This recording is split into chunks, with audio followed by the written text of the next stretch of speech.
So why are we looking at the bottom of the back of the frame? Well, if you offer it a little bit like I do, you're gonna look underneath the driver rear area and you're gonna see this,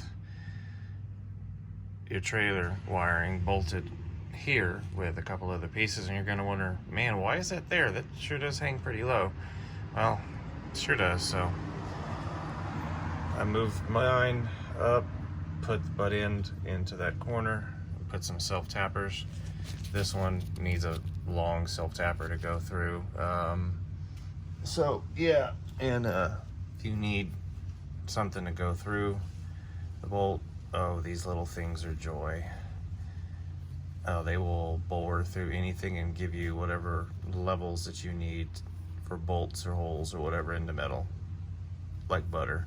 So highly recommend moving your trailer hitch wiring harness holder further up out of the way.